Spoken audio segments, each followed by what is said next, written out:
subject for this evening is rather more interesting, perhaps, than the title would indicate. And it requires a kind of orientation, which I believe will contribute to our knowledge on a number of religious subjects. The story of the Golden Legend and its author, Jacob Devoragin, belongs to the 13th century of the Christian era.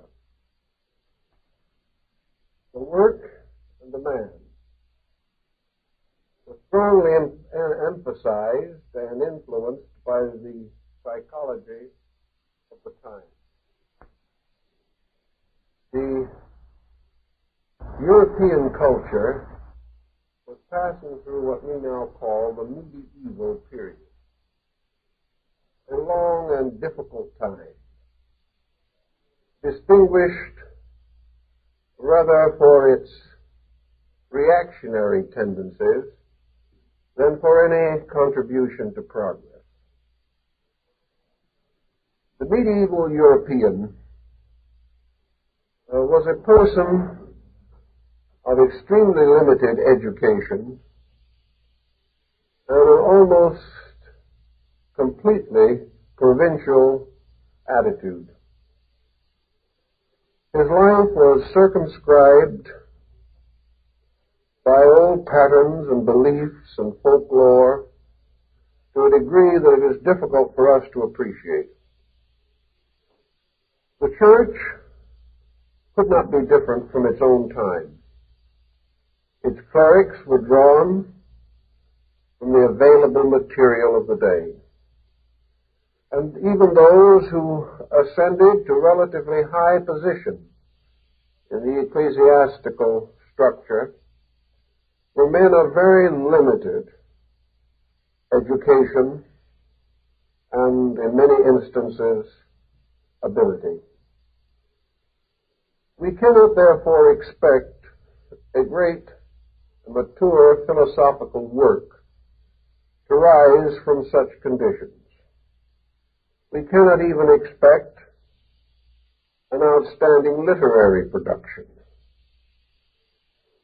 We must recognize that the 13th century European depended almost entirely upon folklore for his moral instruction, for his ethical concepts of life, and for the fulfillment of his hungers for knowledge. Folklore at that time was derived from a number of different sources. Some European, some Near Eastern, and others North African. There was no clear effort to distinguish between the sources of material. They were heaped together. We have a few evidences of what might be termed the learned thinking of that time.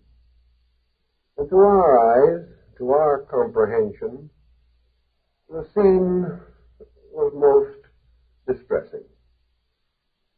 Yet we cannot say that there was not sincerity or dedication or a great longing to discover a better way of life or to attain a deeper understanding of the mysteries of religion. At that time in Europe, there was only one church. There were splinters in smaller areas, but the burden of Christianity rested with the development of the Catholic Church. And within this church were produced men who were to add greatly to the luster not only of their faith, but of the arts, and to the great contributions that they made, we give natural homage. The story of the Golden Legend is essentially a martyrology. It was a kind of saint's calendar, and under each day of the year was a suitable sanctified name. It is obvious that Jacobus, who was a citizen of Genoa, was not too solid in his history. But in all fairness, we should point out that he admitted it.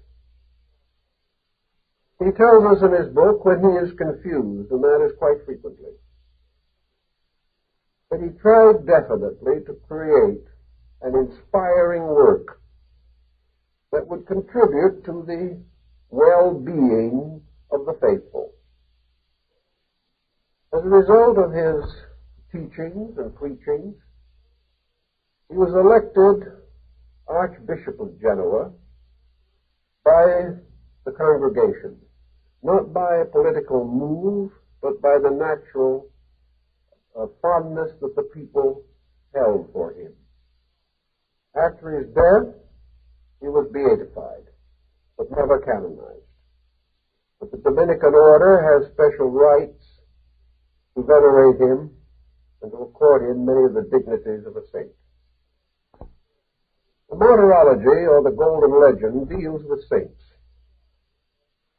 And the more we study this work, the more we recognize that the tradition preserved in hagiology is far more interesting and perhaps more stimulating than the average person believes. We think of a saint simply as a very good person within the orthodoxy of his church who has been elevated to sanctification by an elaborate ecclesiastical process. This was not actually true in old times. The primary qualifications for sanctification in the beginning were martyrdom and miracles. The distinguished and pious person who died for his religion was held to have a peculiar estate, superior to that of even the ordinary devout person. If, for one reason or another, the saint escaped martyrdom, then the proof of his sanctification lay in miracles. These miracles might be performed during his lifetime, or they might be recorded after his death. The more common process was that miracles should occur at his tomb, so that persons with various troubles, praying to his honored name, might find extraordinary relief from their miseries. These two general forms have still survived. And it is rather interesting to note that the Golden Legend, which is really a calendar of saints, was sufficiently popular in its own time to be perpetuated by nearly 500 manuscript copies. Of course, all this occurred before the beginning of printing. But so large a number testified to the great demand for the work. After the invention of printing, it passed through 150 editions, most of them comparatively early, however. An interest in the work began to decline with the Renaissance. At that time, humanism began to sweep the world, and men's attention was turned from matters of ancient religion to the pressing concerns of modern reformation. The various versions of the Golden Legend, however, continue to appear, and a recent English translation was published in 1941 under the imprimatur of Francis Cardinal Spellman, which would indicate that the subject has not entirely lost modern interest, at least within the body of the church. I think that the first thing we learn from the Golden Legend is something about the personalities, natures, and qualifications of the early saint martyrs.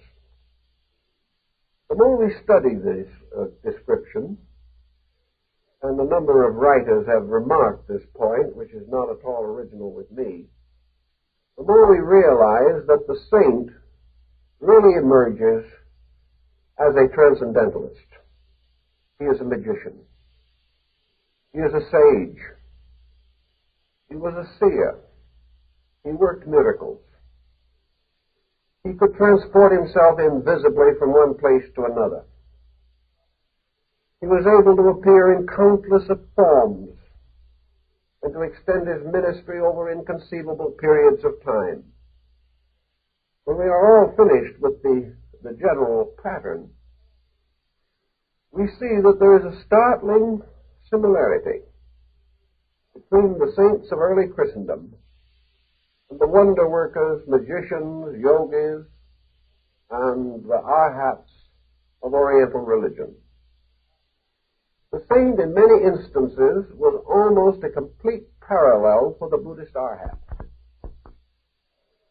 He renounced the world. This he held in common with most religious groups. He practiced austerities. He gave up all physical honors and comforts. He sought only one thing, the grace of God. He proved his dedication by selfless service to others. And his miracles were nearly always performed for the benefit of the oppressed or the poor or the downtrodden.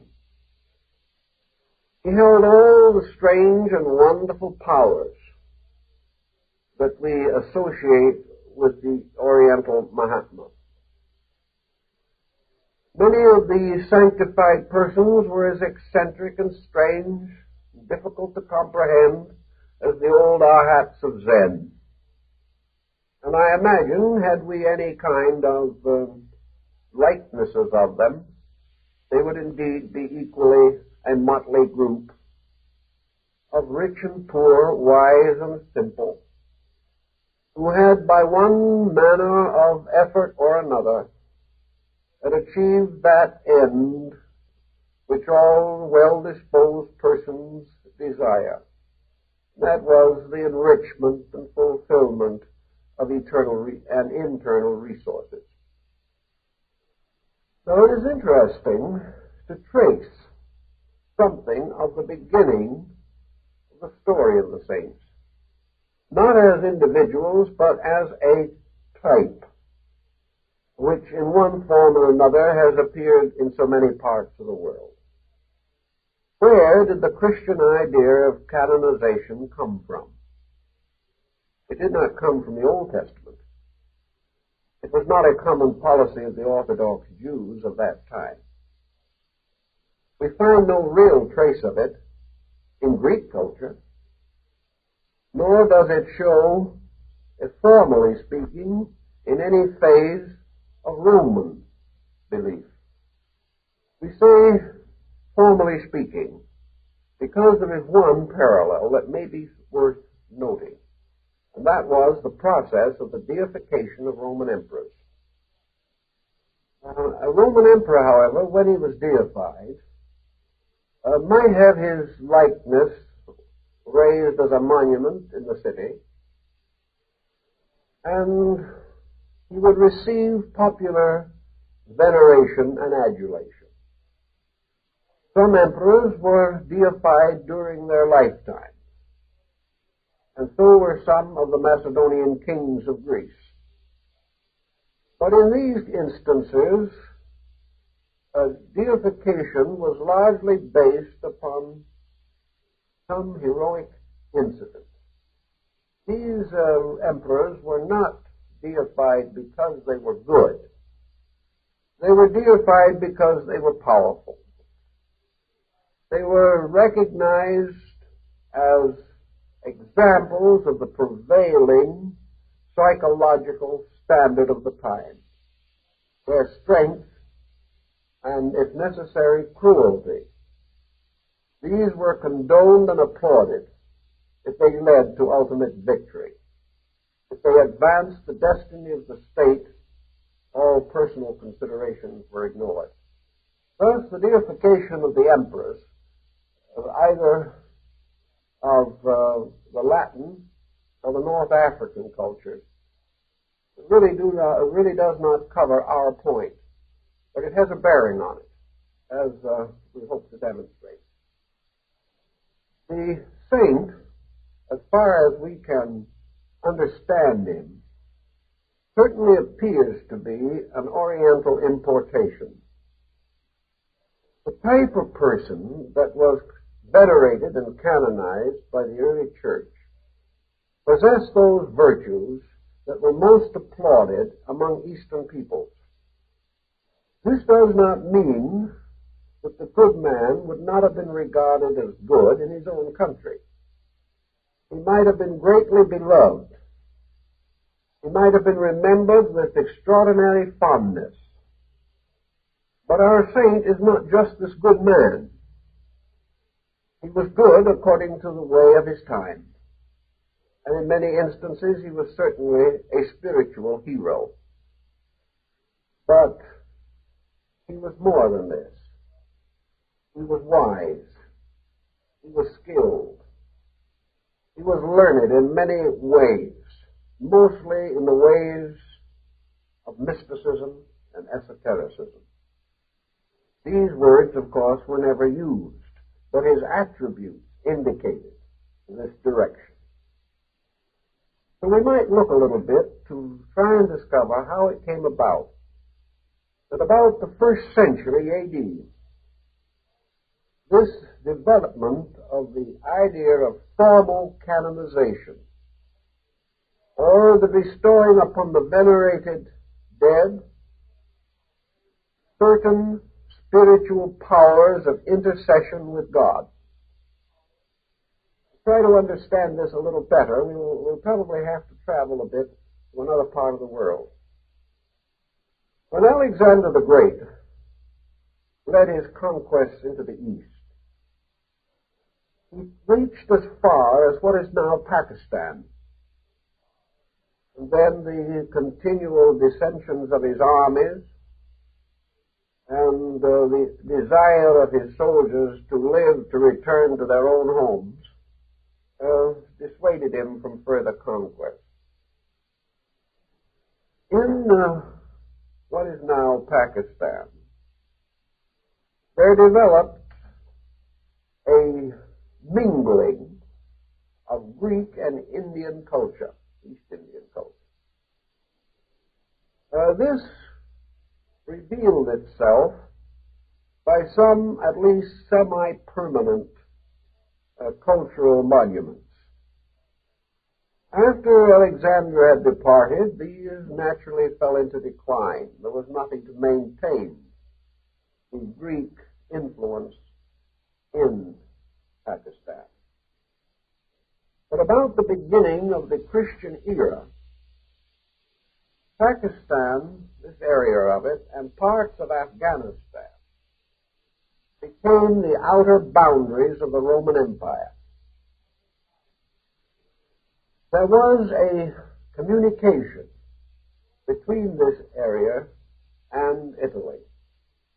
Merchants traveled, artisans lived in Pakistan and perpetuated Roman customs, Roman arts. The peculiar mingling, therefore, of an Eastern tradition moving definitely westward and a Western culture moving relentlessly eastward resulted in a very interesting composite culture which has come to be known as Gandhara.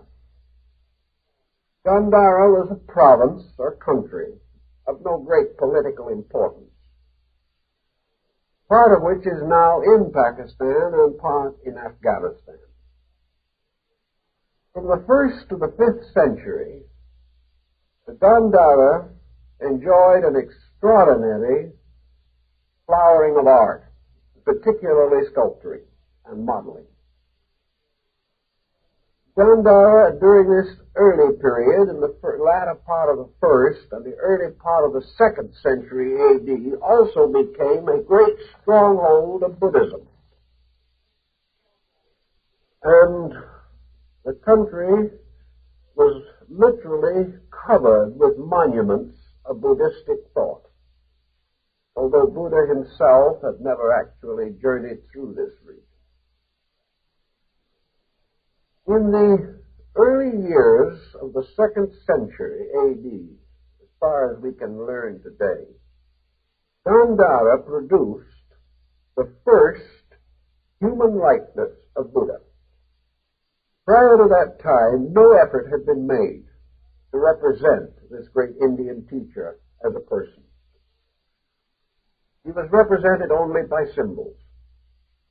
Among these symbols was the wheel of the law, which has since been seen so often on Asoka's column.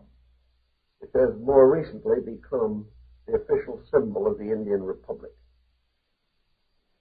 The second symbol associated with Buddha was the teaching chair, where he would be seated discoursing to his disciples. It was a low, throne-like structure, sometimes supported by lions.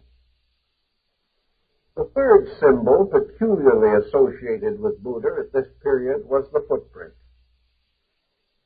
a device resembling the human foot, but usually larger, the sole of the foot being covered with an intricate pattern of symbolical designs. If it was therefore considered appropriate to represent Buddha, a congregation of the believers might be gathered about the teaching throne. Above the throne would be the chakra or wheel, and below the throne on the ground in front, the footprints. This was all that was used to symbolize the great teacher. But in the rise of the Gandhara art, there gradually appeared the personification of the teacher.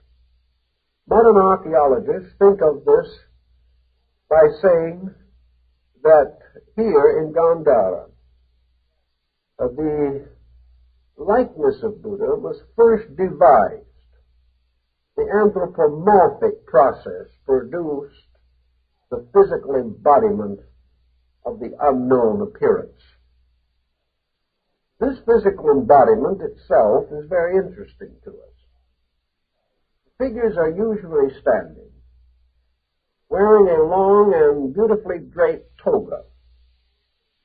The feet are sandaled, as in the type of sandal found in both Greece and Rome. The face is Grecian, very often with a straight nose with a high arch or bridge. The eyebrows are of Greek arch also, and the hair is arranged as in statues of the Apollo Belvedere or the god of the sun. The only actually distinguishing peculiarities which would divide the Gandhara representation of Buddha from almost any other type of classical Greek or Latin sculpturing were the three peculiar symbols associated with Buddha as a person. One being the urna, or the small coil between the eyebrows, represented almost as a caste mark. The second was the usnisha, or the high protruding dome of the head. And the third was the elongated ears. These were about the only differences that could be found. The question arises, how did these peculiar attributes come to be incorporated immediately into the Gandhara likenesses? Probably from the ancient scriptural descriptions found in the sutras. At this time, the Buddha was represented with long, wavy hair, either in a Greek form or perhaps even suggesting the early hairdress of native Indian princes. At the top of the hair was arranged as a chignon, and there was none of the little tight curls that we see today. The figure was graceful, dignified, and when walking with a group of disciples similarly clothed, the Buddha very closely resembles a Greek philosopher or a Roman scholar. The bodily proportions are said to be largely of Roman extraction, belonging to a somewhat depraved art, following the Roman adaptation of the Greek art. So the rather profane and unromantic archaeologist says that the original likeness of Buddha was a composition or composite of an Eastern deity, perhaps Krishna, a Grecian sun god, Helios or Apollo, and a deified Roman emperor. These were the contributing factors according to modern thinking. Whether this can be justified or not is hard to say, but we must realize that up to 100 years ago, Gandhara art was unknown. It was not discovered until that time. Now it is to be found in some of the choicest collections of the world. Now, in the Gandhara carvings, Buddha is usually shown with a flat, simple nimbus. There is a halo behind the head. In general Asiatic art, bodhisattvas are also haloed. And in the Chinese and Indic schools of Buddhism, the arhats are haloed. The higher persons of this sublime hierarchy have more elaborate halos, such as the nimbus and the aureole, or the double halo. But with the arhats, it was almost always just a simple disk or circle surrounding the head. Where else is this halo to be found? Possibly in parts of India, associated with the deities. Very little evidence of it anywhere in the Near East or in Europe. It would seem, therefore, that the artistic exchange between the Roman Empire and Gandhara may have strongly influenced the selection of the Buddhistic type for the identification of saints. There seems to be really no other way in which we can trace all the elements of the pattern. Now, if it be said that we are extravagant in this, there is one other point that stands out rather in an interesting way. In the Golden Legend, the 27th of November in the saint's calendar is assigned to the Saint Josaphat. A study of the account given in the Golden Legend is very interesting. For while it is highly Christianized, the facts seem to shine through. Once in a very distant region, not quite geographically identified, there was a king, and this king had an only son. And when this son was born to him, the wise men came and told the king that his son would either be a ruler of the world or a great teacher of mankind. The king, greatly disturbed at the possibility of his son taking religious orders, therefore built a palace. And here he kept his son away from all the common sights of mankind. Age, sickness, death were never seen by this young prince. He lived in luxury and wealth and joy and happiness. He made a very brilliant marriage to a very beautiful princess, and it seemed that his life was assured. But in this occasion, the saints, the angels, and of course, according to the golden legend, Christian teachers, reached this young man and revealed to him the sorrows of the world, how all worldliness was vanity, and why he should devote his life entirely to preaching the true faith. Under the influence of these teachers, the young prince renounced his kingdom, took off his princely robes, put on the costume of a monk, and became a teacher. Many wonderful conversions were made by him. He taught for a very great many years, and when the time came for him to die, he was taken up to heaven by the angels. Now, the sober scholars of the moment are inclined to feel that in some way Buddha himself got into the Christian martyrology. And I think it is only fair to point out that the Catholic encyclopedia at the present time says that Josaphat is a corruption of Bodhisattva, and that Saint Josaphat was Buddha. Now this is rather interesting, and some sources far more learned than the encyclopedia have also come to the same conclusion. There seems to be no reasonable doubt that in some way Buddha attained canonization.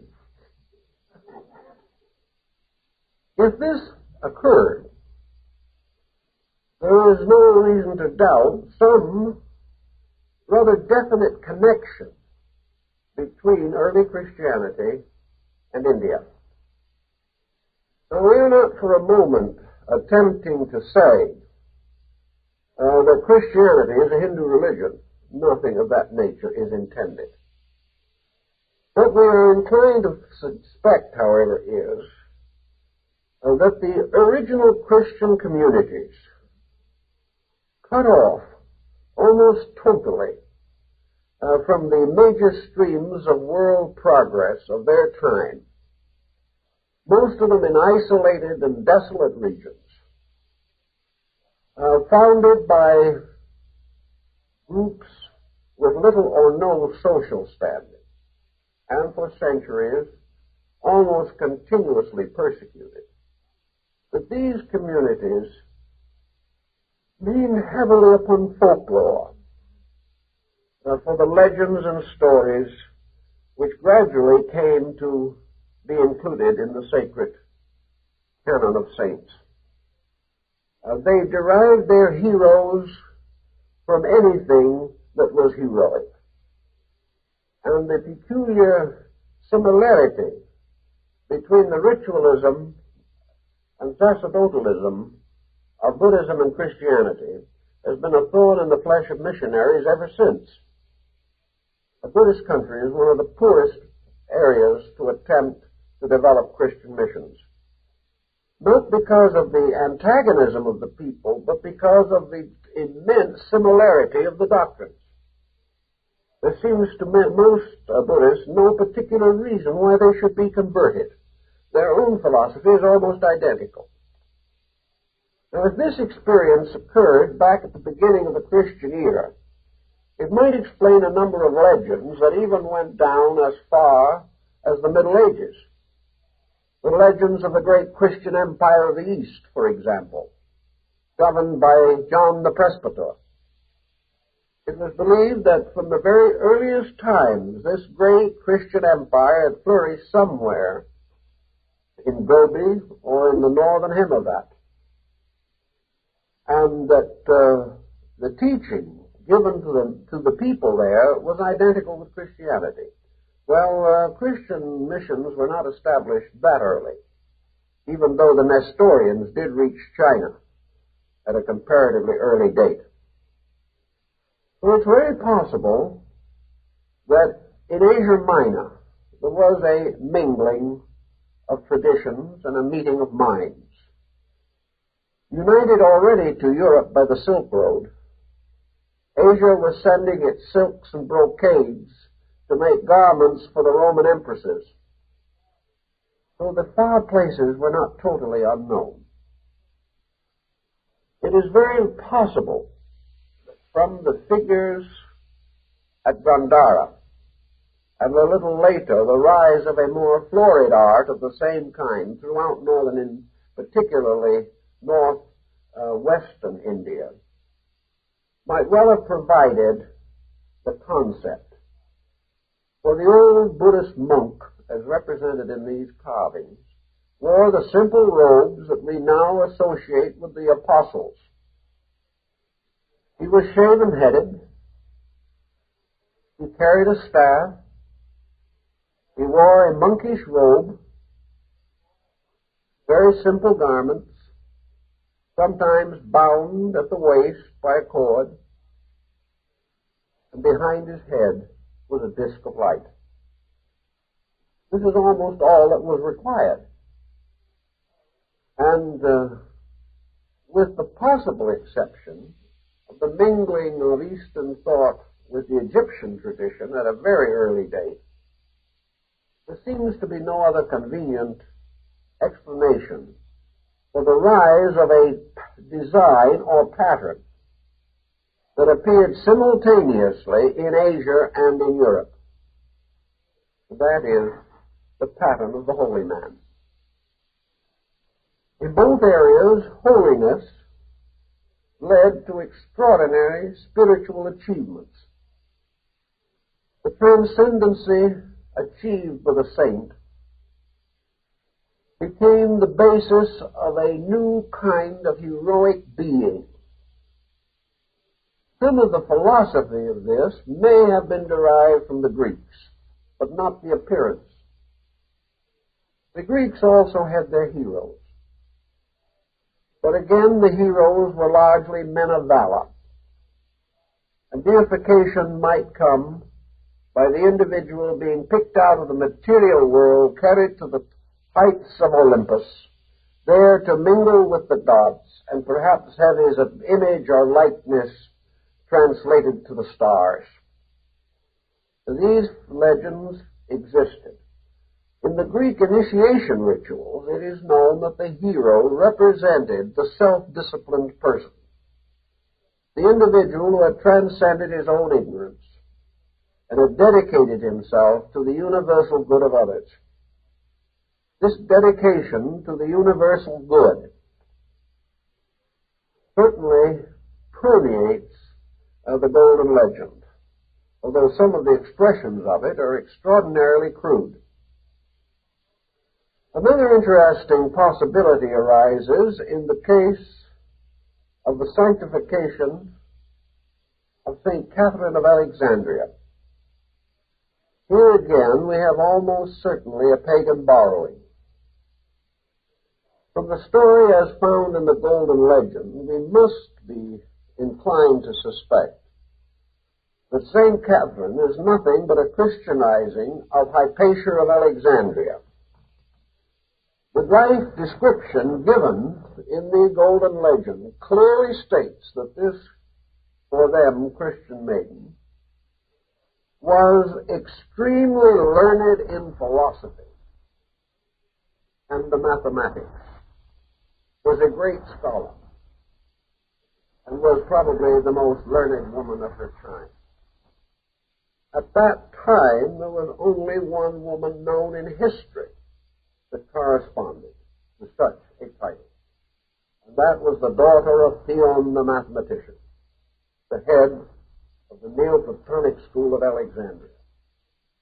She was the close friend of Bishop Synesius, who also had an interesting part to play in the strange mixing and minglings of early Christian and non-Christian traditions.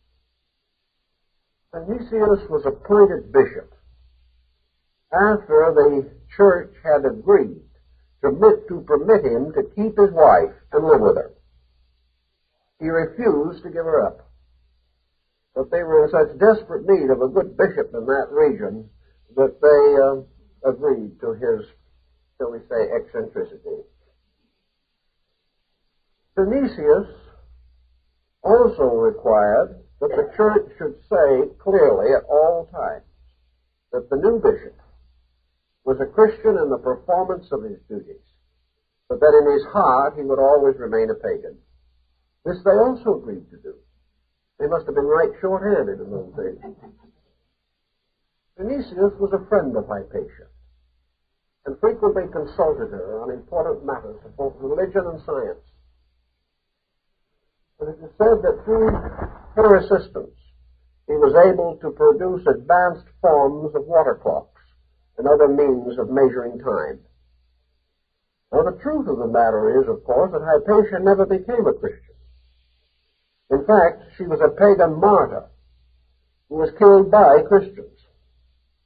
Here we have a case that is not too dissimilar, though not entirely parallel, with that of Jeanne d'Arc. In the case of Hypatia, she was dragged through the street by a frantic group of ignorant and bigoted monks. Her body was broken on the rack. She was beaten to death, and then the flesh was scraped from her bones with oyster shells. A little later, she emerges as St. Catherine. Changing of times, changing of thought. The early people undoubtedly had less theology but more humanity. They realized that any person who is willing to die a terrible death for their convictions has something of holiness in them. And they were a little less cautious in selecting their martyrs in those days. The legends of great and good people seem to have strongly influenced the thinking of that time. Now we remember that the Golden Legend was compiled in the 13th century. Most of the accounts which it contains belong to the first 5 centuries of the Christian era. Therefore, between these events and kindly and well-intentioned Jacobus was an interval of over 700 years. 700 dismal years. Years without adequate history, without any proper alignment of events. Centuries of darkness, of ignorance and illiteracy, of the scatterings of people, when perhaps the only medium for the perpetuation of anything was the old wives' tales. They alone served as the basis of a communication. Now, at the time this was happening, 2 other elements appeared in Christian thinking, both of a very highly supernatural type. Ordinary folks had very little possibility of contemplating the natures of the archangels, but the angel became very important to them. The angel as the minister of deity, as the servant of the Holy Trinity, was not only reminiscent of the Annunciation of Mary, but according to the old tales, angels always appeared in emergency. And somewhere along the way, the idea of the guardian angel came into existence, an idea that has never been officially recognized by the Church, but is said to be of the mind of the congregation. Guardian angels were probably borrowed from Egypt, but they passed through a certain transformation, so that space, the invisible part of the world, became more or less the abode of these invisible ministers of the Almighty. Angelic forms appeared on art at a comparatively early date. And of course, the same general idea of angels was common throughout Asia and does occur with some modifications in both Greece and Egypt. Certainly there were spirit messengers who came largely in visions and in dreams. These messengers consoled the needy, promised relief to the desolate, and in one way or another were the invisible servants of the divine good. So the angel also shared honors with the saint as a metaphysical factor in life. Of course, perhaps even more important than the angel or the saint, however, was the prime villain of the time, the devil. And in the Golden Legend, he is really present almost everywhere, always. Of all the concepts that have arisen in man's mind, there is none beyond God himself, to whom as much authority has been given as to the devil. So in the stories of the Golden Legend, there is a certain monotony. For all the various episodes are more or less impelled by satanic intervention. Whenever anything evil was to be done, the devil was always back of it. It was the devil who hardened the hearts of Roman emperors. It was the devil who devised incredible means to torture the sanctified. So if the people of that time, simple folk that they were, had faith in good on the one hand, they had fear of evil very strongly implanted in their consciousness. The devil might appear in almost any guise. It might be a beautiful maiden leading some young swain astray. He might take the form of a beloved bishop and preach false doctrines. He might even appear to be a saint, but always somewhere there was evidence of his cloven hoof. The devil took on all kinds of forms, but always for one purpose only, to lead men away from the truth. Now this devil is likewise comparatively missing in most of the religions that led up to Christianity in the West. There were evil gods, but never did they develop such extraordinary ingenuity as after they had been Christianized. The devil took on every face and likeness, and to the devil was blamed anything which in any way reflected against the honor of the faith. The devil was a combination of some old Jewish elements, though they were not nearly as exaggerated, and other folk beliefs and primitive faiths of people. The general tendency was, in early Christianity, to make devils out of the gods of non-Christian people. This was understandable, perhaps because of the persecutions that the early Christian community suffered. But the real devil, as he appears in the Golden Legend, is far too advanced and sophisticated a character to merely be the result of accidental selection. He was more than the building of a myth. He emerges gradually as a principle so clearly defined that he may very well be termed the adversary. This adversary plagued everyone, plagued the saints, tempted Jesus. This adversary was ever present in the medieval consciousness. It was not uncommon to carve likenesses of devils on the backs of pews to remind people of evil even while they were worshiping.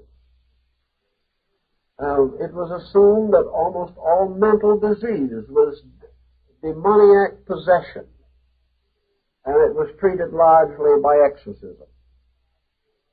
Anything that was strange or difficult or uncomfortable or unpleasant or disconcerting had an imp behind it somewhere. There was no concept among these people that they might be the devil, that their own conduct, their own attitudes might be the cause of their misfortunes. Everything that was good came from God. Everything that was bad came from the devil. And the only way to escape from evil was through the intercession of saints, or through calling upon the pious to stand as hostage for the delinquent soul. The little fragments of this show up in Egyptian mythology, but we are still dealing with something more organic, something more basic. It's almost certain from the reading of the Golden Legend that the devil is merely another version of the Indian deity Mara, or sometimes referred to as Yama. It was Mara and his host of temptations that sought to disturb Buddha at the time of the Enlightenment. It was Mara who cast the glamour of unreality upon all existence. It was Mara that was responsible for the rise of egoism in man. Thus, Mara became a symbol of mundane conditions, perhaps similar in concept to the idea that Caesar became the emblem of the false god. Caesar being merely the symbol of temporal power, of human ambition, and of the corruption resulting from selfishness. So it seemed quite reasonable that this devil that was everywhere always could only actually represent an attitude toward life that was essentially unreal.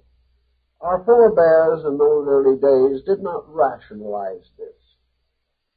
But there still is abundant evidence that in their psychology, they were at least subjectively aware of this principle. They did not know the answers as we know them to some of these problems. But they were aware that the devil represented a common enemy. And they also realized that the only escape from this enemy was the constant contemplation of spiritual realities. That in the time of all emergency, man must choose between good and evil. Good represented not only by God, but his saints and his angels.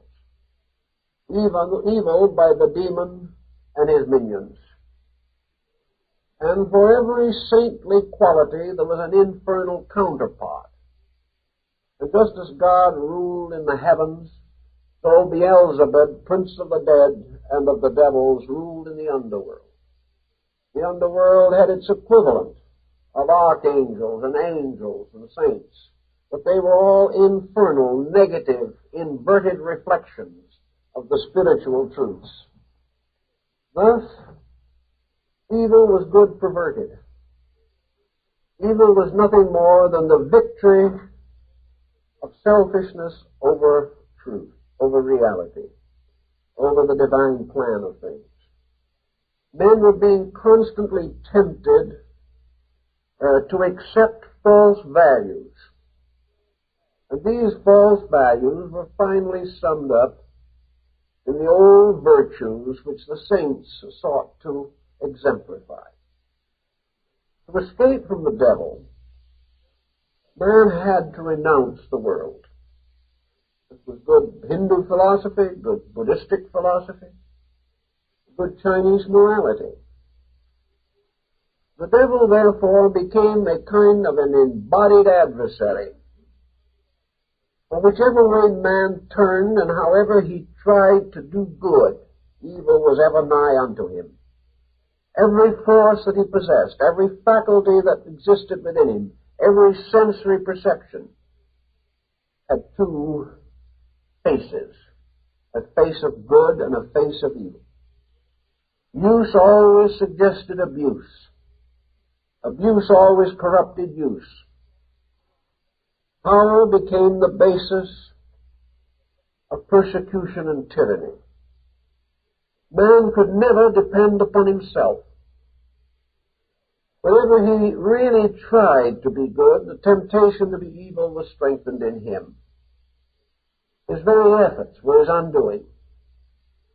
And he could only turn and beseech heaven to save him from this intangible mechanism that closed in upon him constantly, this misuse of his own natural powers. In the golden legend, the devil hardened the hearts of men. It is illusion, it is selfishness, it is arrogance that hardens the hearts of men. When we contradict a man, he becomes angry, not because we are wrong or he is right, but because we have contradicted him, and a flare of hate arises within him. When we come to some conclusion contrary to that of our neighbor resents us. Again, it is selfishness, it is egoism that cannot bear to be corrected. It is a wise person indeed who will permit himself to be challenged without becoming angry. Everywhere in this world, as we live in it today, we can see the relentless process by which everything that we thought would accomplish good has gradually been corrupted. We see every discovery exploited. We see every invention used to hurt rather than to help. We see forever the desperate effort to profit by the labors of others. The instinct to tyrannize, to hold down, to depress. The flaring into hate which we express to anyone and against anyone who seeks to escape from the little prisons we have built for them.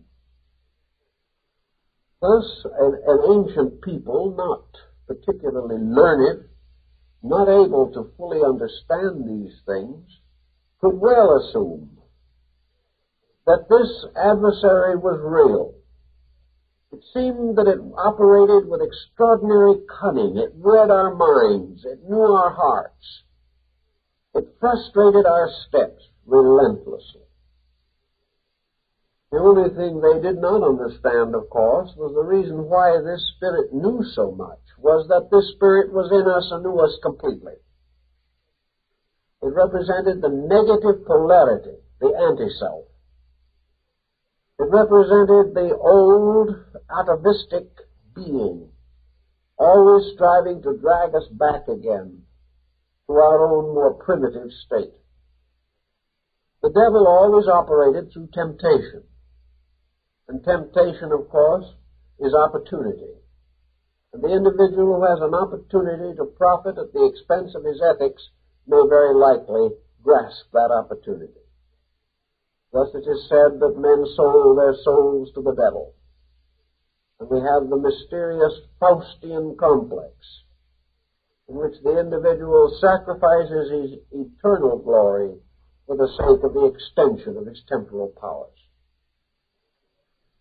The Golden Legend gives us this concept and places between the average person and this terrible dilemma the power of his faith, the power of the church militant, with the vision of the church triumphant. Christianity became the power that could frustrate the force of evil. It was a declaration of war against the devil. And the only way this war could be won was by leading men away from materiality. So whether it was in Asia or in the West, there's very little difference in the motivation. It was always the same. The effort to find security, serenity, spiritual strength. In the Christian martyrology, however, all these virtues were bestowed by the grace of God. It was not assumed that the individual could save himself. And this was, of course, the great line of differentiation between Eastern and Western thinking. In the West, man could not win by himself. He could only go a certain way.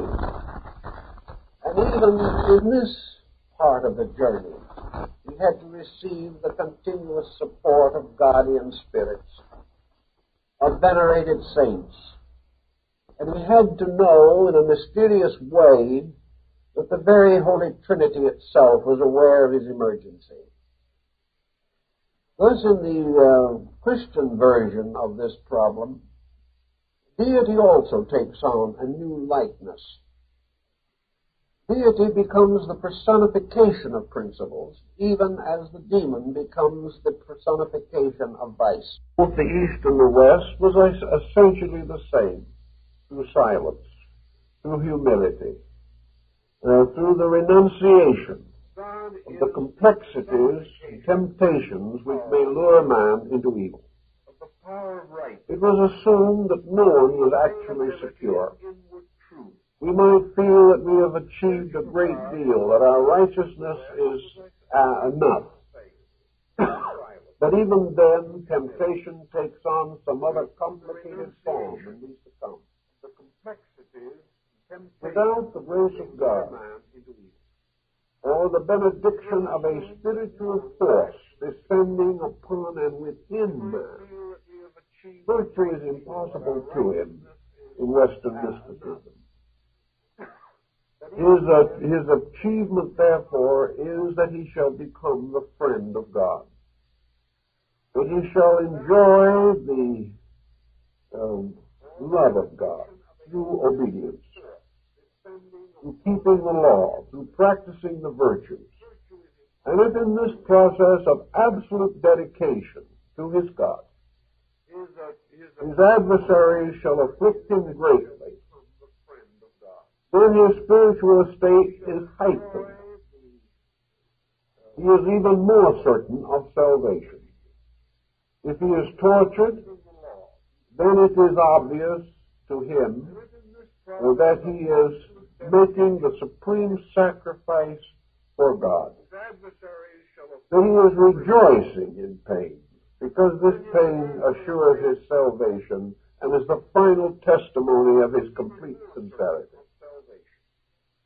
If in the course of this suffering, martyrdom shall come to him, as it came to all but one of the original apostles, then indeed he has walked in the footsteps of his Savior, just as the little people of New Mexico in their penitentiary rites feel that if they carry their cross and are flagellated as Christ was flagellated, they share in a mysterious way in the experience of their Lord. They become more capable of knowing him, of realizing his infinite mercy through their own suffering. This attitude was European. It led finally, of course, to the great orders of penitence that arose in Europe, the Misericordia, and other organizations which may be termed brotherhoods of pain, pain being in some way the visible proof of internal, invisible dedication. The stories in the Golden Legend most naturally end in martyrdom. I think in many instances this legend affected the relationships between the Christian and non-Christian peoples of early times adversely. There is no doubt in the world that this endless sequence of martyrdoms was very largely imaginary. Also, the hideous details that were added to make the stories as, shall we say, spiritually stimulating as possible, undoubtedly fashioned from the whole cloth. Instead of merely making the individual honor those who died for truth, it caused a very severe break in Christian psychology. It led undoubtedly to the development of the intolerance which has divided Christianity from other religions for the best part of 15 centuries. It was not the real circumstances that were entirely to blame, but this tremendous dramatization, by means of which Christianity was opposed to all the rest of the world. And the rest of the world was really only an embodiment of evil. Even today, the Orthodox churches have a dilemma. We want to restore tolerance. We want to have a broader sympathy with the spiritual convictions of other people. But how can we? If, by so doing, we are forced to acknowledge that they have spiritual graces without being of our faith. It seems as though we must betray the uniqueness of our own religious revelation in order to be tolerant with any other religious order. The matter seems to have arisen from this tremendous drama of good and evil. The Old Testament built largely upon the fall of Adam. The New Testament is too closely involved in the desperate effort to align the world into two camps, the camp of the redeemed and the camp of the hopelessly lost. This situation could well arise if a group of unsophisticated people began to read the martyrdom of their faith. It would seem that every other nation in the world had existed only to torment the Christian believers. Well, there was persecution. There's no question about that. But in the hagiology, this has been rather grossly overstressed. And it has even continued into modern times, and most of the books and stories that we read today relating to the relations between the Christians and the Romans, so to say, make villains of the Romans and heroes of the Christians. Well, there was villainy, but not quite as much as has been suggested. There might be also a little villainy both ways, but that is definitely ignored. So out of this golden legend came a series of mixed blessings, we might say. There was certainly a strong statement of incentive. But the incentive was of one kind only. Namely, that the individual, by living a certain kind of life, would be acceptable in the sight of God, would escape the fires of eternal perdition. For most nations outside of the Christian realm, or outside of the Near East, also had their ideas about lost souls, or at least punishment after death. This arose at a comparatively early period in man's belief in immortality. But there has never been any group that has had quite as vivid a concept of this as has disturbed the Christian heart and mind. In many instances also, the older beliefs had faded out in other nations while they were still vivid with us. Even today, there are many sects in Christendom that are quite convinced of the reality of hellfire and damnation. They are not as numerous as they used to be, but they still exist. This eternal punishment for lost souls has to also have some other kind of psychological interpretation. The Greeks came probably the nearest to any in solving this problem. Namely, that perdition is simply the state of unenlightenment. An individual inhabiting a vicious nature is suffering the torments of hell. The person whose desires are frustrated, becoming angry, and perhaps so desperate unhappy, may even kill himself. Is certainly the victim of a torment within his own nature. The old peoples had no real understanding of how a person could torment himself so completely. So they had to have a little outside help to make things more difficult for him. Actually, the entire concept of damnation was legitimate in its day. People believed it honestly and sincerely. But it again represented a very inadequate interpretation of a belief. It was something that really never satisfied any of the essential requirements. While there is no cosmogony or anthropology in the Golden Legend, it does unfold a kind of universal theme of things. It was the basis of the first great books that were written in Europe concerning the origin of the world and the origin of humanity and of civilization.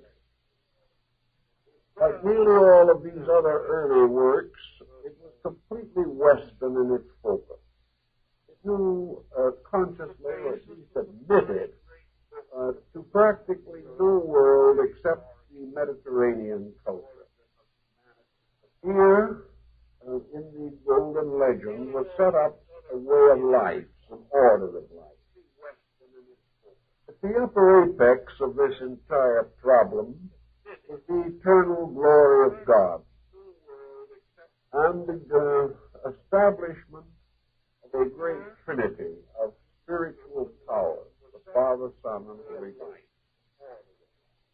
These beings are sometimes shown seated upon a rainbow.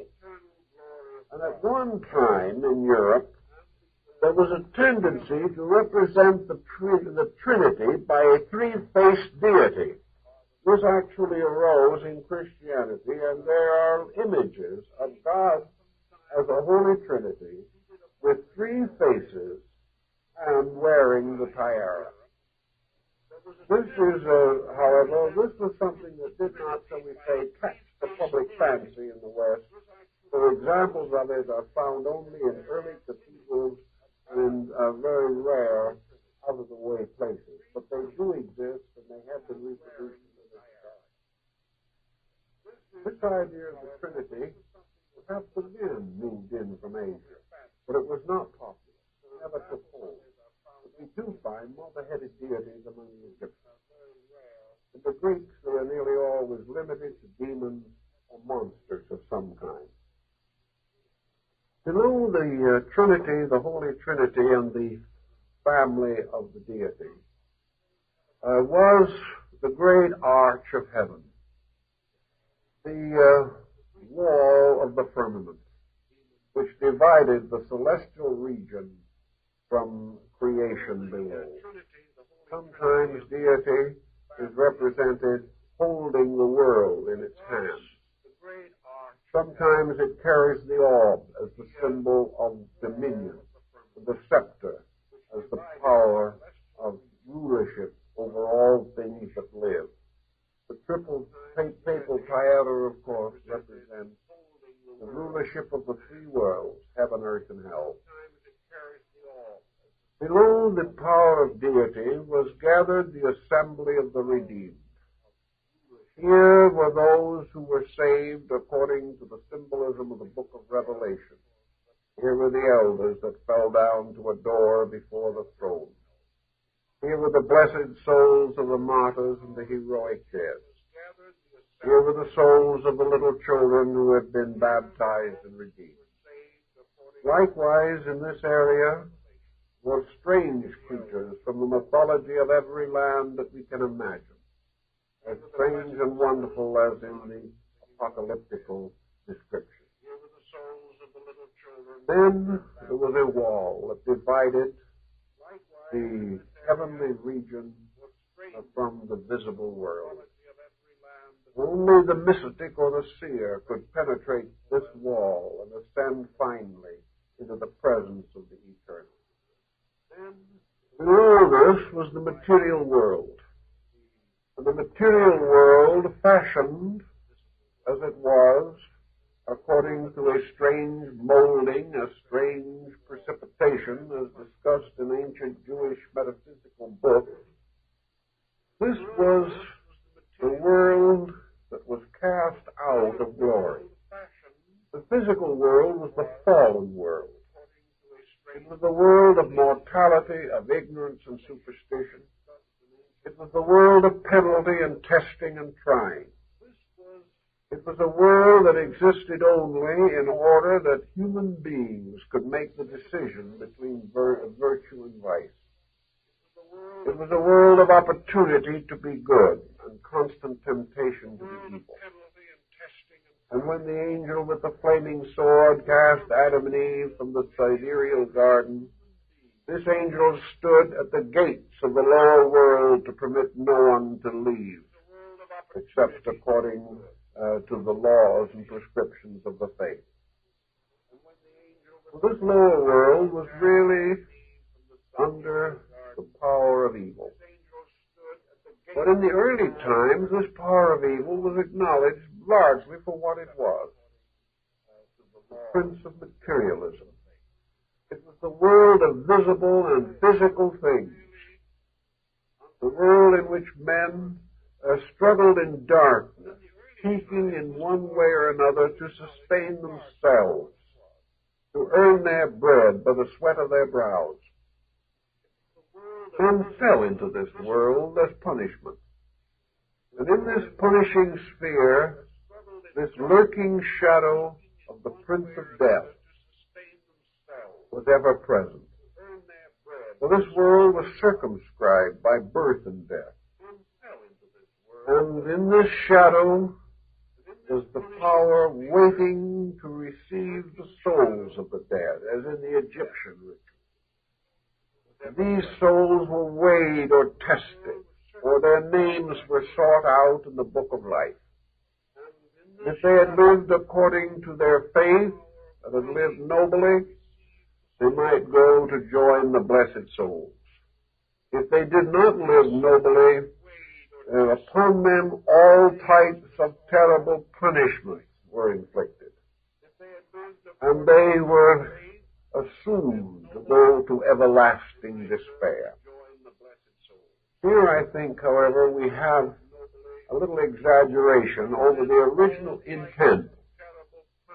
I think the Egyptians probably gave the archetypal pattern, namely that those who did not achieve illumination and who did not therefore pass out of this life spiritually mature were simply required to be reborn again into material existence, and this was the symbol of perdition. The Egyptians had a monster called Typhon that devoured the souls of those that did not pass the judgment of the dead. And the souls were carried through the body of Typhon and were reborn in the material world. And this, I think, was the original meaning that got lost, however, in the early centuries when Christianity neglected the doctrine of reincarnation, which it had originally accepted. So the perdition, the world of pain and sorrow, was the world of mortal things, to which souls might return again, to suffer all the mysterious and horrible penalties described in Dante's Inferno. But as Plato pointed out, all these symbols of the horrors of perdition were simply caricatures of material life. They were merely aspects of the kind of things that could naturally symbolize our excesses and our deficiencies. The individual who dies in hate is burned by the fires of his own passion. Would he not then properly be born into a region of hate?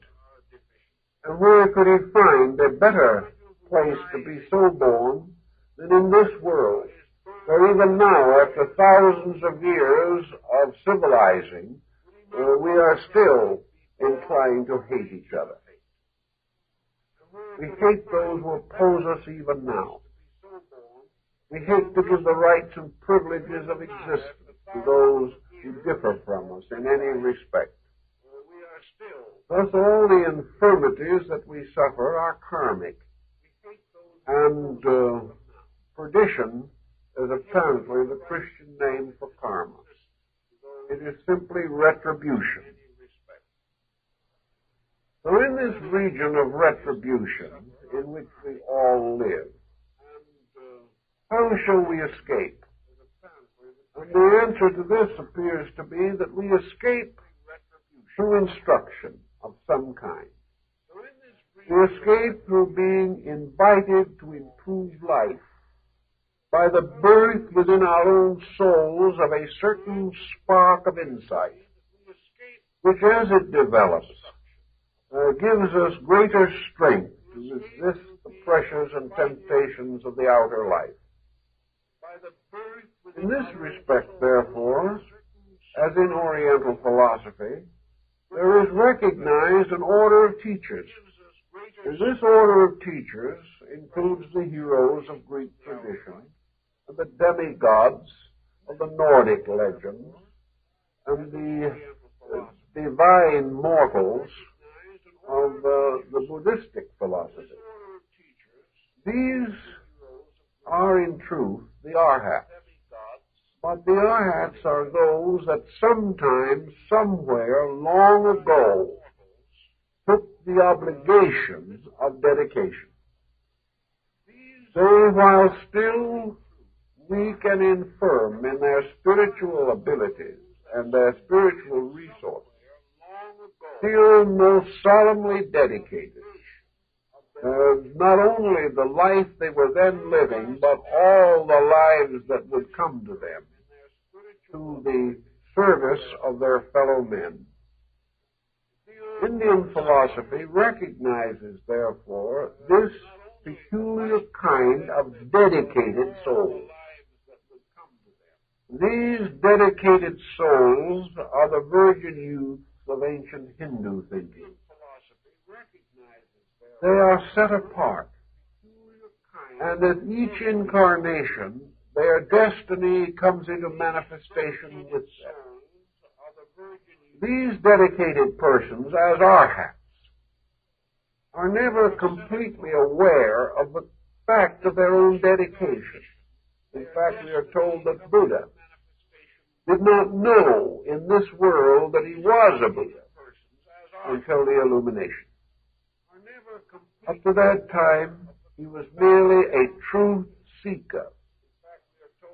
But deep within himself was an achievement already highly advanced, whether he was conscious of it or not.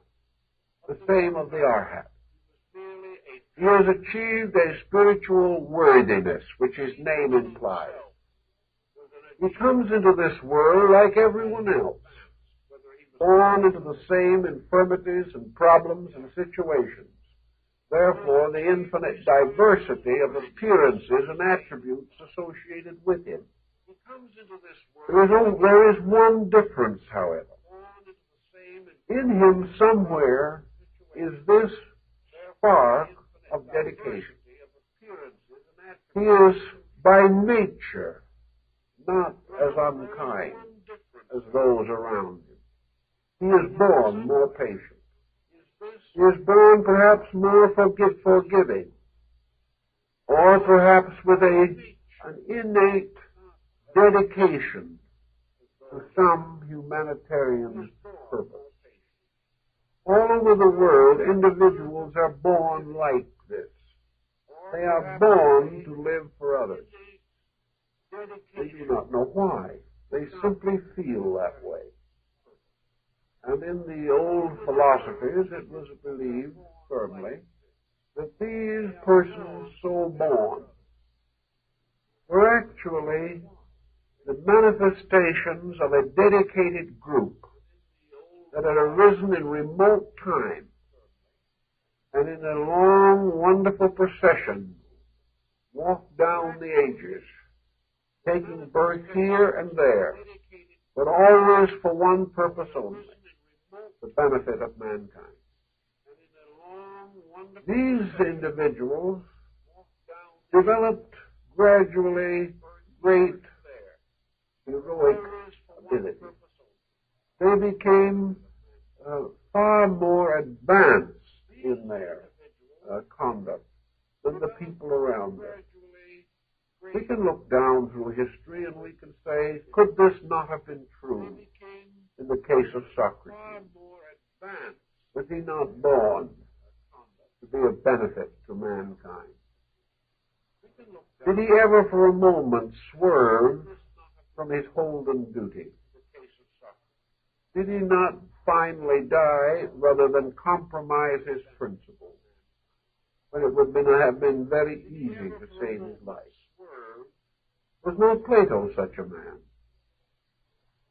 How shall we say also that great musicians, great artists, great scholars, great scientists, if they be persons of noble dedication, are not actually the mysterious arhats that are described in the wonderful sutra of the Lotus of the Good Law? These set aside ones whose lives are for virtues are represented in art as forming a radiant company around the Buddhas and Bodhisattvas. They may look upon the face of truth and live, and part of its light will be reflected to shine from their own faces and through their own eyes. I think the original concept of saints has the same origin. People watching their neighbors were aware of something. We do not watch our neighbors very much anymore, except when they want to borrow something.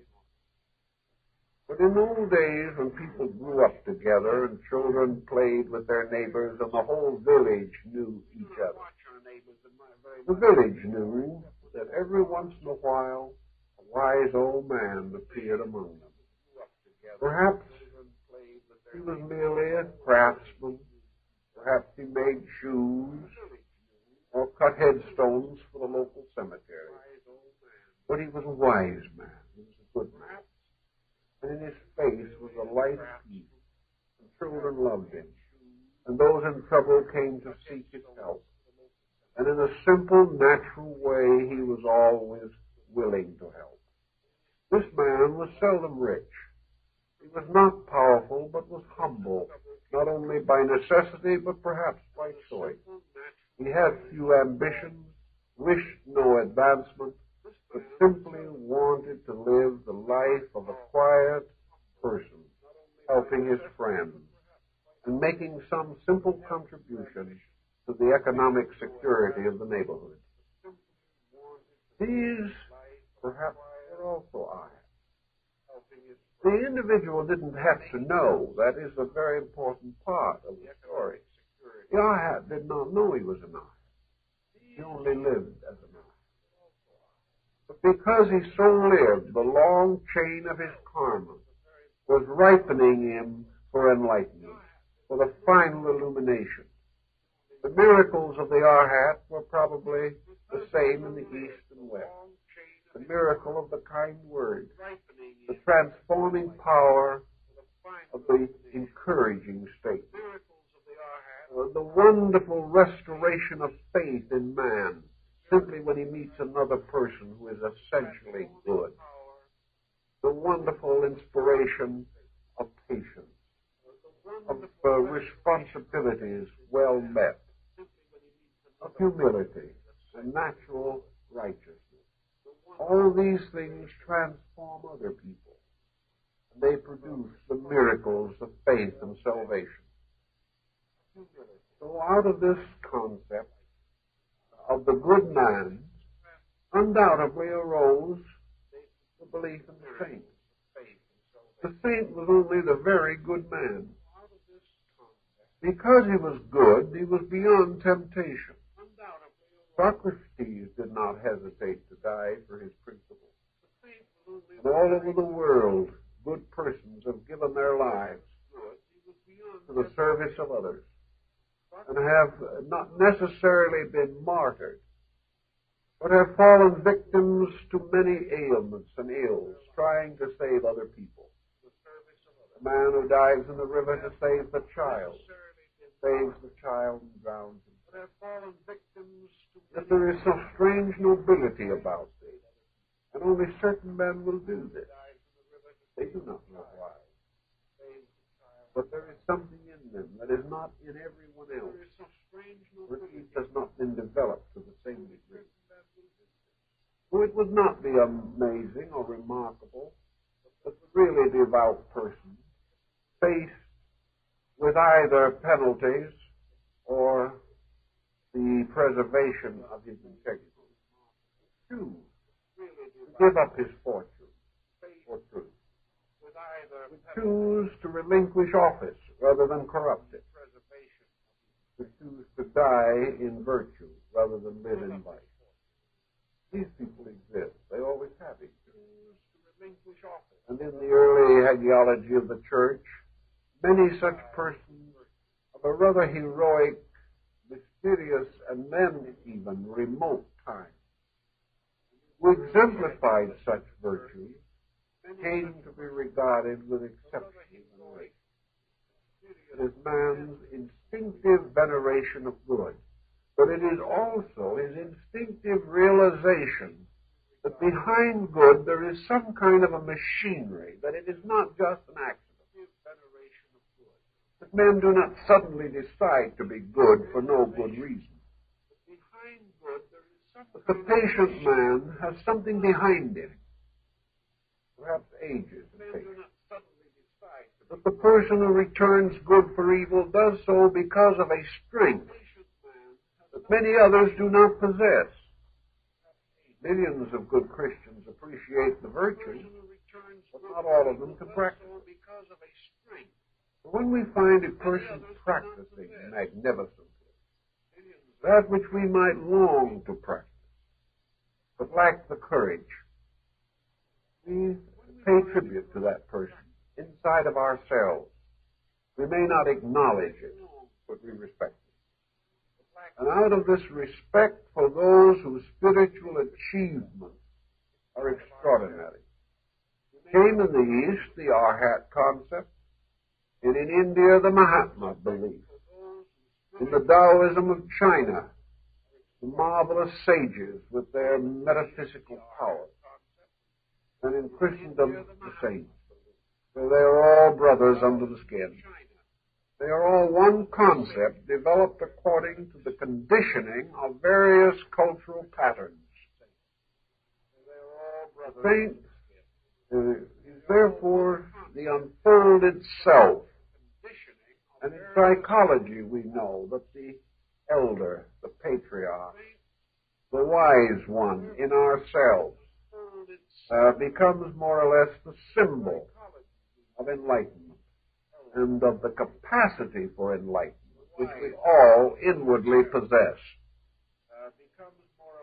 The saint, consequently, also becomes the intercessor. The saint stands between God and man to prove the possibility of man achieving identity or unity with God. The saint is the one who proves that it can mysteriously but wonderfully be accomplished.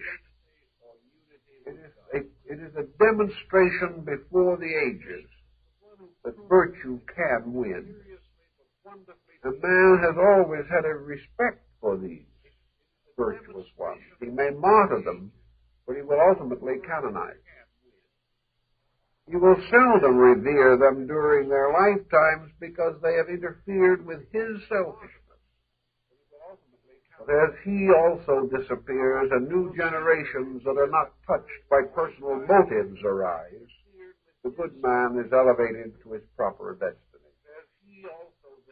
The Arhat is therefore a link indicating a state of consciousness, mid-distance between man and deity. It represents, in the Eastern way of thinking, the middle distance between ignorance and the complete illumination. The abode of the Arhats is the paradise of Amitabha, which is the middle ground between earth and heaven, even as the Paradiso of Dante stands between earth and heaven. It represents, therefore, as far as we can put the parts together now, the empire of the good, the over souls, who are to become the citizens of the New Jerusalem. Now, in trying to work this out physically or historically, we see that we're up against a terrible obstacle. We have no evidence whatever that we are going to be able to build a New Jerusalem that is going to be any better than the cities we now inhabit. We have no faith that our own skill is going to finally be so dramatically transmuted that it will become the true skill of love for life. We don't feel any confidence in this. But if we realize that there was a tremendous pattern of karma moving behind all this, that there is, as the Buddhist points out, this tremendous body of testimony, that when Buddha gave his great sermon at the Vulture's Peak, the Arhats from the 10 worlds all assembled. And the rows and rows of shaven-headed monks extended to infinity. These were the saints.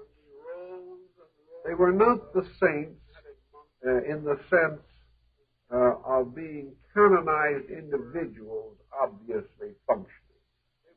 These Arhats were the internal achievements of all people. They were the innumerable levels of self-mastery.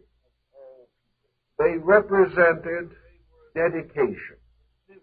According to the Buddhist belief, the first time the individual, unselfish, dedicates himself to good, even for one moment, even if with the full contrition of consciousness, he recites the Nembutsu, resolved at that moment in himself that he will dedicate his own evolutionary future to the good of mankind. In that moment, according to the tradition, a lotus seed drops into the pool of Amitabha's paradise. And from this lotus seed will grow the throne of the Bodhisattva to be. Once this dedication is made within the person, it cannot die. It may take 1,000 lives to come to flowering. But once that seed is planted, once the individual has had one moment's flash of true insight, something happens that can never change, can never be taken away. Consciously may forget it in a moment. He may never realize that anything important has occurred to him. But in that moment of heart dedication, something has been planted within himself. This is the seed of his own eternal salvation. Those in whom this seed has been planted are the army of the redeemed, the 144,000 who will be saved. And this number is simply a Kabbalah on the total population by mankind. It is all souls, which is also an Oriental belief, that all things that live will ultimately be redeemed.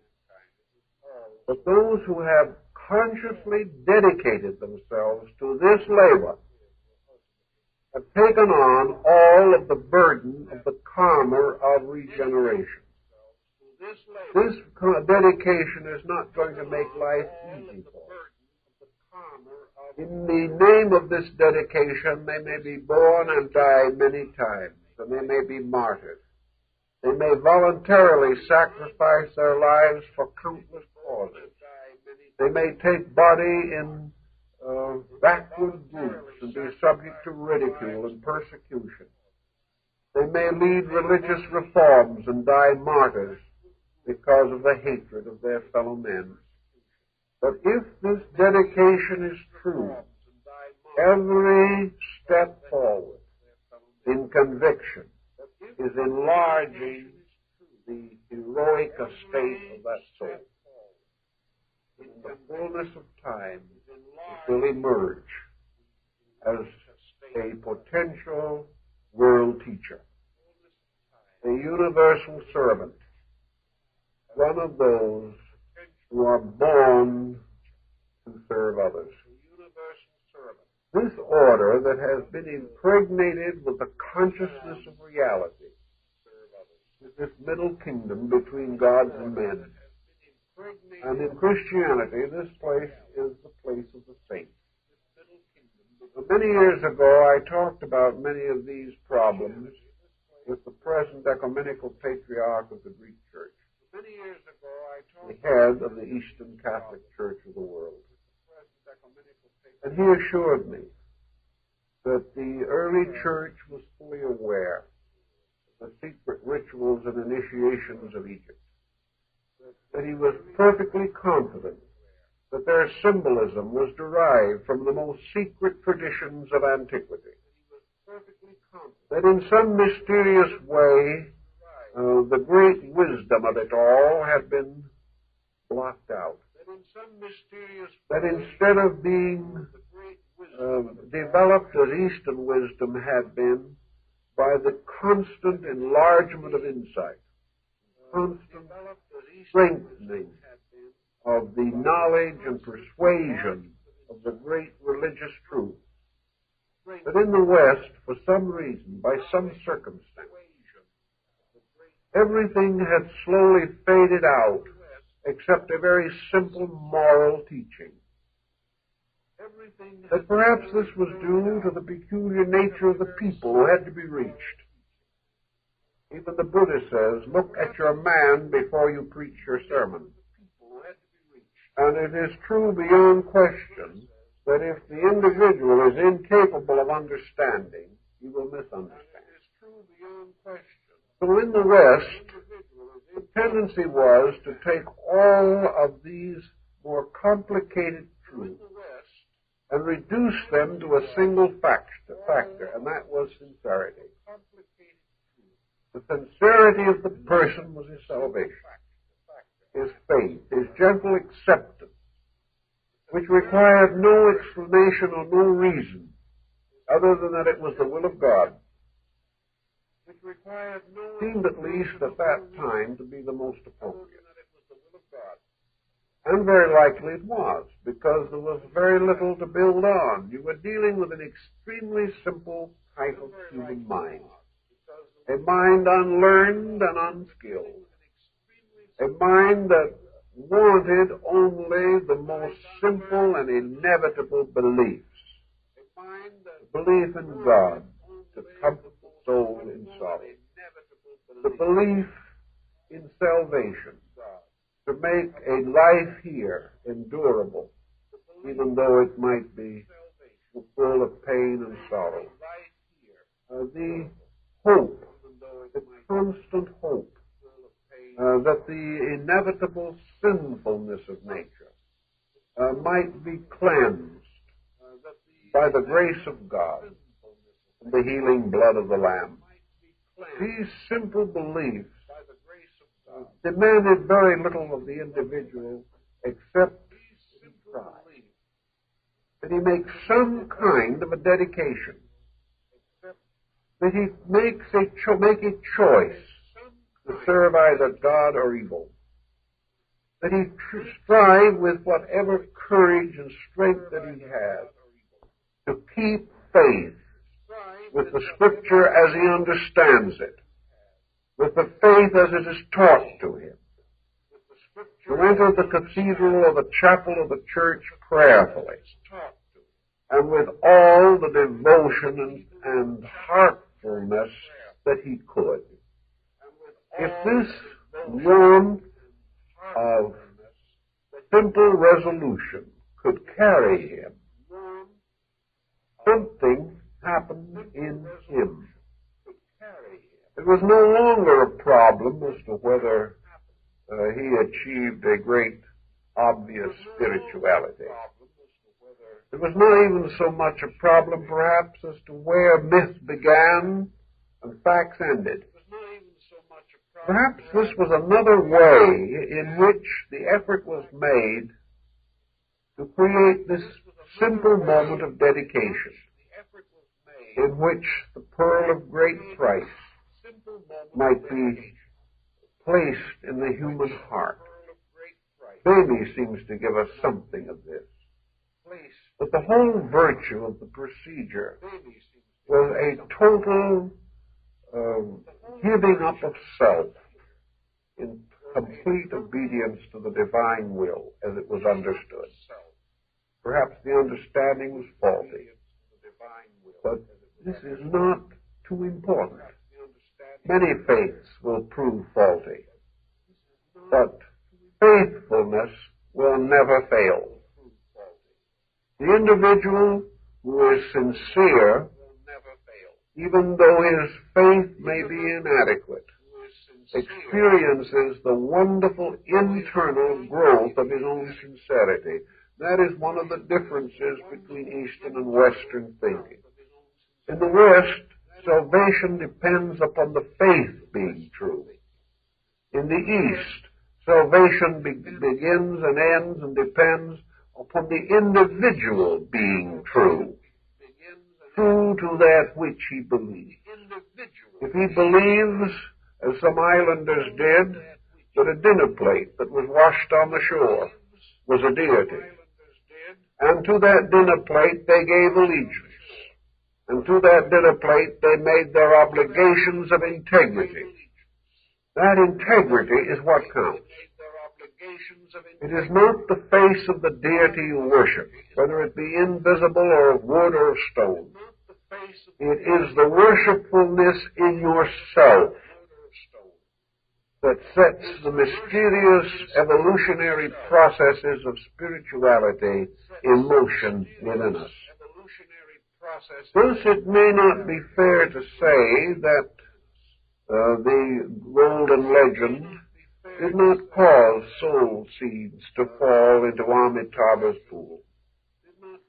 It is not fair to say that this simple, if somewhat to our mind gruesome belief did not at that time meet a need, did not cause the person to be a little better than he would otherwise have been, which was the essential purpose. There is no use really saying that had it been taught better, we could have changed the course of history. This is not really true. We were teaching better today, but our history is as bad as theirs was, but in a different way. All of our insight has not ended war. All of our knowledge and skill have not caused corruption to decline among us. Therefore, we cannot say that any particular degree of insight will save the individual who is innately selfish. But if something can strike at the root of his selfishness, if something within himself begins to venerate a power superior to himself, a standard of virtue greater than he has previously experienced, then in consciousness he moves along. The souls that lived in Italy at the time when Jacobus Dvorak was writing his book went out of embodiment. maybe they're back again. Maybe they've been back more than once. The great question that really concerns all of us is whether in some way, for that time and under those conditions, these souls received lessons, came to degrees of insight through simple piety, came to understand God through the most common, simple service to their fellow men, whether such may not in turn have a great effect upon the course of the spiritual unfoldments of these beings. It all probably fits together to make one tremendous pattern. And this pattern is the gradual unfoldment of all beings through the so-called process of the elevation of saints, first through beatification and finally through canonization. Beatification really corresponds very closely to the state of the Arhat in the northern school. Canonization corresponds to the Bodhisattva state. They probably are interchangeable in meaning. They may also be actually interchangeable in the psychic processes which produce them. But they are not interchangeable in the common parlance in which they have been stated. So the study of the Golden Legend simply is this legend of the growth of the spiritual power of man, the legend of humanity led by the saints of old and being constantly impelled to personal sanctification, so that perhaps in some day in the infinite future it will be true that the new heavenly city can become part of the earth. Not because men have made a sudden reformation of themselves in some dated year, but because the constant enrichment of consciousness behind the souls that come into birth, that the souls coming in discover a little more quickly in their maturity the destiny for which they were intended.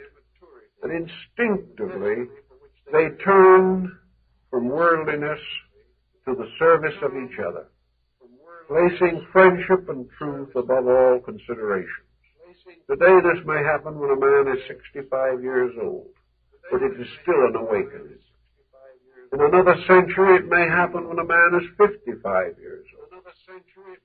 If it ever happens when a man is 25 years old, then we will probably have a different world.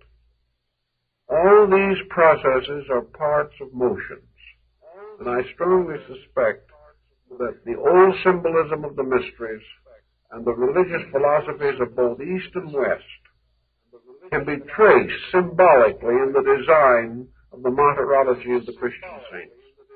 It is a difficult pattern to trace, but I really sincerely believe it is there, and that many of these legends and stories are simply adaptations from the achievements of the great and the good of all nations, gradually transposed into a Christian setting.